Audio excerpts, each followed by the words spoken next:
Hi viewers, போன வீடியோவில் சந்திரன் இன்னும் 5 நாளில் தனநந்தனை கண்டுபிடிச்சி நான் கொல்லுவேன், அதுக்கு நீ தான் சாட்சி அப்படின்னு நந்தினிகிட்ட சொன்ன உடனே நந்தினி பதட்டமாகறதோடு பார்த்துருந்தோம். இதுக்கப்புறமேட்டு என்ன நடக்குதுன்னு இந்த வீடியோவில் பார்ப்போம். அடுத்த காட்சியில் சந்திரன், சொல்லுங்க எதுக்காக என்னை கூப்பிட்டீங்க அப்படின்னு மூராட்ட கேட்குறாரு. உன்னோட தந்தை சூரியகுப்தரோட உறவினர்கள் பெரிய தந்தை பாட்டியும் பீப்பிளி வனத்திலிருந்து அழைச்சிருக்காங்க, அதனால நீயும் சாயாவும் அங்கே போகணும். புதிதாக திருமணம் ஆனனால சாயாவும் சத்யஜித்தும் நீயும் நந்தினியும் போனோம். உங்களோட திருமணத்தப்பையும் அவங்களால வர முடியாம போயிடுச்சு. நானும் அவங்கள பார்த்து ரொம்ப நாள் ஆயிடுச்சு, அதனால நானும் அங்க வருவேன் அப்படின்னு சொன்னோன்னே இதை கேட்ட ஹெலனாவும் எப்ப பார்த்தாலும் நந்தினின்னு அவ பின்னாடி தான் சுத்துவாங்களா, அவ நம்மளோட பகைவனோட மகன்னு தெரிஞ்சுமா அப்படின்னு ஹெலனா நினைக்கிறாங்க. அதனும் மன்னிக்கணும், என்னால இப்ப வர முடியாது அப்படின்னு மூராட்டம் சொல்றாரு. ஆனா அந்த இடத்துல இந்த சாணக்கிய, இல்ல நம்ம இப்ப போலாம், என்னை கேட்டா இதுதான் சரியான நேரம், நம்ம எல்லாருமே போலாம் அப்படிங்கிறாரு. அவரோட பாட்டியாரும் சிறிய தந்தையும் பீப்பிளி வனத்திலிருந்து அழைச்சிருக்கிறனால நம்ம கட்டாயமா போகணும். இப்பயே நான் பீப்பிளி வனத்துக்கு செய்தி அனுப்புறேன் அப்படின்னு சாணக்கிய சொன்ன உடனே நம்மளும் இவங்க கூட பீப்பிளி வனத்துக்கு போயே ஆகணும் அப்படின்னு எல்லாம் நினைக்கிறாங்க மனசுக்குள்ள. அந்த நேரத்துல மூராவும் நானும் அதுக்கான ஏற்பாடு செய்யறேன் அப்படின்னு சொல்லிட்டு போறாங்க. எல்லாரும் அந்த இடத்த விட்டு போன உடனே சந்திரன், என்ன செஞ்சிட்டீங்க? தனநந்தன் இப்பதான் சிறைச்சாலையிலிருந்து தப்பிச்சு போயிருக்கான், அவனை பின்தொடர்ந்து நம்ம கண்டுபிடிக்கணும். அப்படி இருக்கிறப்ப நம்ம எல்லாரும் இந்த பீப்பிளி வனத்துக்கு போனா எப்படி அப்படின்னு கேட்கிறாரு சாணக்கியரை பார்த்து. இதை கேட்ட சாணக்கியரும், நம்ம இங்க இருந்து தனநந்தனை தப்பிக்க வச்சது உண்மைதான், ஆனா இன்னும் நம்மளோட காவலர்கள் அவன் இருக்கிற இடத்துக்கு போக முடியல.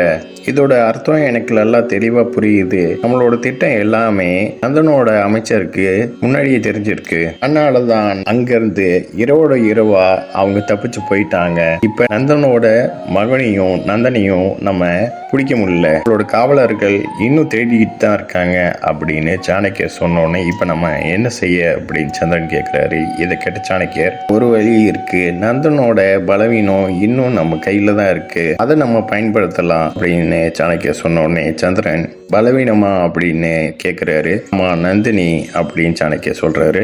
நந்தினி நந்தனோட மிகப்பெரிய பலவீனம், அவளை நம்ம இந்த அரண்மனையிலிருந்து கூப்பிட்டு போனோம்னா அவளை சந்திக்கிறதுக்காக நந்தன் நிச்சயமா வருவான். அதுக்காகத்தான் நான் பீப்பிளி வனம் போகிறதுக்காக ஆதரிச்சேன். நம்ம பீப்பிளி வனத்துக்கு கட்டாயம் போகணும், ஆனா ரொம்ப பாதுகாப்பா போகணும். பாதுகாப்பா போறப்ப நந்தன் நிச்சயமா வருவான். அப்ப அவனை நம்மளோட வலையில விழுந்துட்டானா அதுக்கப்புறம் நம்மகிட்ட இருந்து அவன் தப்பிக்கவே முடியாது அப்படின்னு சாணக்கியர் சொன்ன உடனே அப்ப நம்ம கட்டாயமா பீப்பிளி வனத்துக்கு போலாம் அப்படின்னு சந்திரனும் சொல்றாரு. இதை கேட்ட சாணக்கியரும் சரின்னு தலையாட்டுறாரு. அடுத்த காட்சியில துர்தராவும் மூராவும் பேசிட்டு போறது காட்டுறாங்க. அதுல துர்தரா, பீப்பிளி வனம் போறதுனால எவ்வளவு சந்தோஷமா இருக்கேன் தெரியுமா, பீப்பிளி வனம் என்னோட பிறப்பிடம், அங்க என்னோட தோழிகள்லாம் பார்ப்பேன், சந்திராவுக்கு அந்த பீப்பிளி வனத்தை சுத்தி காமிப்பேன், அங்க போறதுனால எனக்கு ரொம்ப உற்சாகமா இருக்கு, ரொம்ப சந்தோஷமா இருக்கு அப்படின்னு மூராட்ட பேசிட்டு வராங்க. அந்த நேரத்துல மூரா நின்று பார்த்த உடனே துர்தரா வழக்கம் போல பயப்படுறாங்க. மூரா நின்னோடனே என்னாச்சுமா அப்படின்னு சொல்லிட்டு துர்தரா கேட்கிறாங்க. நான் எடுத்த முடிவு உனக்கு ஞாபகம் இருக்குதா அப்படின்னு கேட்கிறாங்க. நல்லா ஞாபகம் இருக்கு அப்படின்னு சொல்றாங்க. சந்திராவை கவனிச்சுக்கோங்க, நான் நந்தினியை கவனிச்சுக்கிறேன் அப்படின்னு துர்தரா மூராட்ட சொல்றாங்க. மூராவும் சரின்னு தலையாட்டிட்டு போறாங்க. அடுத்த காட்சியில மூரா சந்திரன்ட்ட, நான் உன்கிட்ட ஒரு கோரிக்கை வைக்கணும்னு விரும்புறேன் அப்படின்னு சொன்னோடனே நீங்க உத்தரவிடுங்கம்மா அப்படின்னு சந்திரன் சொல்றாரு. உன்னோட பாட்டி ரொம்ப வயதானவர், எத்தனை நாளைக்கு இருப்பாருன்னு தெரியாது அப்படின்னு மூரா சொன்னோடனே என்ன சொல்றீங்க அப்படின்னு யோசிக்கிறாரு. ஆமா அப்படின்னு மூரா சொன்னோடனே அடுத்த காட்சியில துர்தரா நந்தினிட்ட பேசுறாங்க. மூரா சொன்ன டைலாக்கே சொல்லி தன்னோட வயசான காலத்துல எத்தனை நாள் இருக்க போறோம் அப்படின்னு எண்ணிட்டு இருக்காங்க அவங்க. உங்களோட ஆசையே நீங்க 2 பேருமே சந்தோஷமா இருக்கணும் அப்படிங்கிறது தான். சந்திரனும் நீயும் சந்தோஷமா இருக்கீங்களா அப்படின்னு பாக்குறது தான் அவங்களோட ஆசையே. நீங்க 2 பேருமே சந்தோஷமா இருக்கிறது அவங்க பார்த்தாங்கன்னா அதுக்கப்புறமேட்டு நிம்மதியா இந்த உலகத்துக்கிட்டே போவாங்க அப்படின்னு துர்தரா சொன்னோடனே நந்தினி யோசிக்கிறாங்க. நந்தினி யோசிச்சதை பார்த்த துர்தரா, உன்னோட மனசுல இருக்கிறது எனக்கு புரியுது, உனக்கும் சந்திராவுக்கும் நடந்த திருமணம் வெறும் ஒப்பந்தம் தான் எனக்கு தெரியும். ஆனா பாட்டிக்காக நீ பண்ணலாம்ல அப்படின்னு துருதரா சொன்ன உடனே நந்தினி யோசிக்கிறாங்க. அடுத்த காட்சியில மூரா சந்திரன்கிட்ட, உன்னோட குழப்பம் எனக்கு புரியுது, ஆனா நீங்க 2 பேரும் சந்தோஷமா இருக்கிறத அவங்க பார்த்தாங்கன்னா சந்தோஷமா அவங்க கண்ணை மூடுவாங்கல்ல. உன் பாட்டி முன்னாடி நீ நந்தினிகிட்ட அன்பாவும் பிரியமாவும் இருக்கணும், உன்னால முடியுமா அப்படின்னு மூரா கேட்குறாங்க. சந்திரன் யோசிச்சுட்டே இருக்காரு.